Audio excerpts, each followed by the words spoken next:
వాళ్ళ కార్యకర్తలు కూడా ఎందుకు ఇంత డ్రామా అని చెప్పి అనుకుంటున్నారు, ఎందుకు ఈ రకంగా జగన్మోహన్ రెడ్డి చేస్తున్నాడని చెప్పి వాళ్ళు కూడా అసహించుకున్నటువంటి పరిస్థితి ఉందని చెప్పి ఈ సందర్భంగా తెలియజేస్తున్నాను. ఇది ఒక పెద్ద డ్రామా. ఎలక్షన్ కమిషన్ ఇమీడియట్ గా ఇన్వాల్వ్ అవ్వాలి. ఎవరైతే బాధ్యులైనటువంటి పోలీస్ ఆఫీసర్లు ఉన్నారో, ఈరోజు విజయవాడ సిపి కాంతిరాణా టాటా కానీ, ఈరోజు డీజీపీ కానీ, ఇంటెలిజెన్స్ డీసీ కానీ, వీళ్ళందరూ బాధ్యులు. నీ మనుషులు. ఆ రోజైతే మేము అధికారంలో ఉన్నాం కాబట్టి కోడికెత్తి మా మీద పెట్టావు. ఈరోజు నీ మనుషులు, నీ సమక్షంలో, నీ చుట్టూ వలయం. కరెంట్ ఆరిపోతే ఆల్టర్నేటివ్ ఏం చేశారు? ముఖ్యమంత్రి ఎక్కడైనా సరే పర్యటన చేసి కరెంట్ ఆరిపోతే బుల్లెట్ ప్రూఫ్ అన్ని తీసి వాళ్ళకి రక్షిస్తారు, అవసరం ఉంటే కారు ఎక్కిస్తారు. కానీ అది ఏమీ లేకుండా వీళ్ళు ప్రణాళికబద్ధంగా ఇచ్చేశారని చెప్పి సందర్భంగా తెలియజేస్తూ ప్రజలకి అర్థం చేసుకోమని చెప్పి కోరుతున్నాను. నేను చెప్తాను తర్వాత. ఎవరైతే జగన్మోహన్ రెడ్డి సోషల్ మీడియా చూస్తున్నటువంటి వ్యక్తి, గతంలో జడ్జిల మీద కూడా తప్పుడు కామెంట్లు చేసి జైలుకెళ్లి జైలు శిక్ష అనుభవించి వచ్చినటువంటి వ్యక్తి 4 రోజుల ముందు ఎక్స్ లో ఒక పోస్ట్ పెట్టాడు. 4 రోజుల్లో ఒక సంచలనాత్మకమైనటువంటి విషయం జరుగుతుంది, దీనివల్ల రేపు ఎలక్షన్ లో చాలా మార్పులు రాబోతున్నాయని చెప్పి 4 రోజుల ముందు నీ ఇంటిలో ఉన్న మనిషి ఎక్స్ లో పోస్ట్ పెట్టి అదే 4 రోజుల తర్వాత ఈ రకమైనటువంటి డ్రామా వచ్చిందంటే ఇది కేవలం నువ్వు వాడుతున్నటువంటి నాటకం అని చెప్పి సందర్భంగా తెలియజేస్తున్నాను. ఎలక్షన్ కమిషన్ కి నేను కోరుతున్నాను, ఇమీడియట్ గా ఈ కేసుని సిబిఐకి మీరు అప్పచెప్పాలి. ఈ డ్రామాకి తెర దించాలి. వాళ్ళలోని వాళ్లే చేసుకుని ఎలక్షన్లలో లబ్ధి పొందాలని, సింపతి పొందాలని ప్రయత్నం గురించే ఈరోజు ఈ నాటకం ఆడుతున్నాడని చెప్పి తెలియజేస్తున్నాను. సరే, జ్ఞానం ఉన్న వాళ్ళు ఎలాగైనా రాస్తారా? దాని మీద అంట హత్యా ప్రయత్నం అట. కొంతమంది కుక్కలు చంద్రబాబు నాయుడు స్పందించడం లేట్ అయ్యిందని చెప్పి, చంద్రబాబు నాయుడు గారు దీన్ని ఖండించడం ఆలస్యమైందని చెప్పి కొన్ని కుక్కలు మొరుగుతున్నారు. ఈ సంఘటన జరిగినప్పటికీ చంద్రబాబు నాయుడు గారు విజయవాడ నుంచి హైదరాబాద్ ఫ్లైట్ లో ఉన్నారు. ఆయనకు కూడా తెలియదు. దిగిన వెంటనే తెలిస్తే వెంటనే స్పందించారు. పోలీసులు వైఫల్యం ఇది.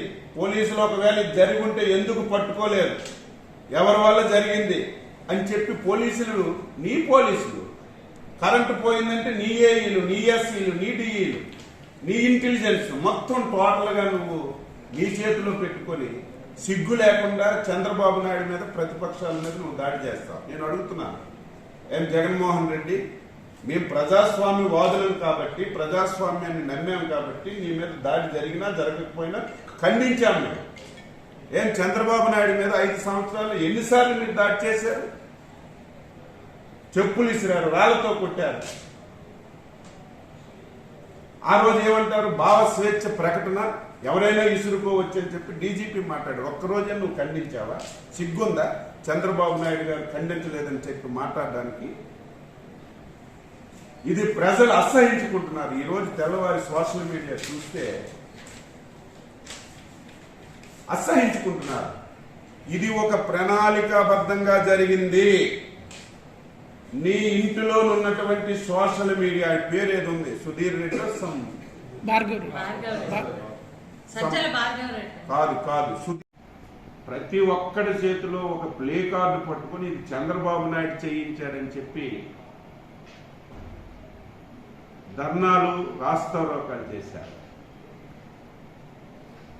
నేను అడుగుతున్నాను, జగన్మోహన్ రెడ్డి, ఈ ప్రభుత్వం ఎవరిది?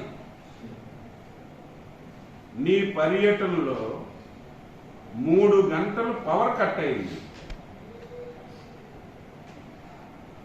పవర్ కట్ 3 గంటలు అయ్యేటప్పుడు ఆల్టర్నేటివ్ అరేంజ్మెంట్స్ ఎందుకు చేసుకోలేదు?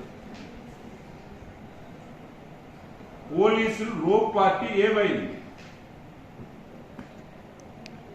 ఇంతమంది సెక్యూరిటీ ఉంటే, ఇంత పెద్ద ఎపిసోడ్ జరిగితే క్యాట్ బాల్ తో కొట్టారని చెప్పి మీరు చెప్తుంటే వీళ్ళందరూ ఎందుకు అక్కడ కొట్టేవాడిని పట్టుకోలేకపోయారని చెప్పి నేను అడుగుతున్నాను. ఇది ఒక డ్రామా. ఎన్నికల్లో వైసీపీ పార్టీ లేచిపోయింది. ఇట్టి పరిస్థితిలో గెలిచే ప్రశ్నే లేదు. ఎన్డీఏ భాగస్వామ్యానికి 160 స్థానాలు వస్తాయని చెప్పి ప్రతి ఒక్క సర్వే కూడా చెప్తుంది. 2019 ఎలక్షన్ల ముందు ఆడినటువంటి డ్రామా మళ్ళీ ఇప్పుడు సక్సెస్ అవుతుందని చెప్పి ప్లాన్ వేసుకొని, ఆ రోజు కూడా మీరు చూశారు, బాబాయిని గొడ్డలతో చంపి చంద్రబాబు నాయుడు మీద పెట్టి సానుభూతి పొందాడు. విశాఖపట్నం ఎయిర్పోర్ట్ లో కోడికత్తితో పొడిపించుకొని ఆ రోజు సానుభూతి పొందాడు. ఈ రోజు మళ్ళీ ఏదో ప్రతిపక్షం వాళ్ళు నాకు హత్యా ప్రయత్నం, సాక్షి పేపర్ చూస్తే సిగ్గేస్తుంది. అది పేపరా? అసలు పాత్రికేయ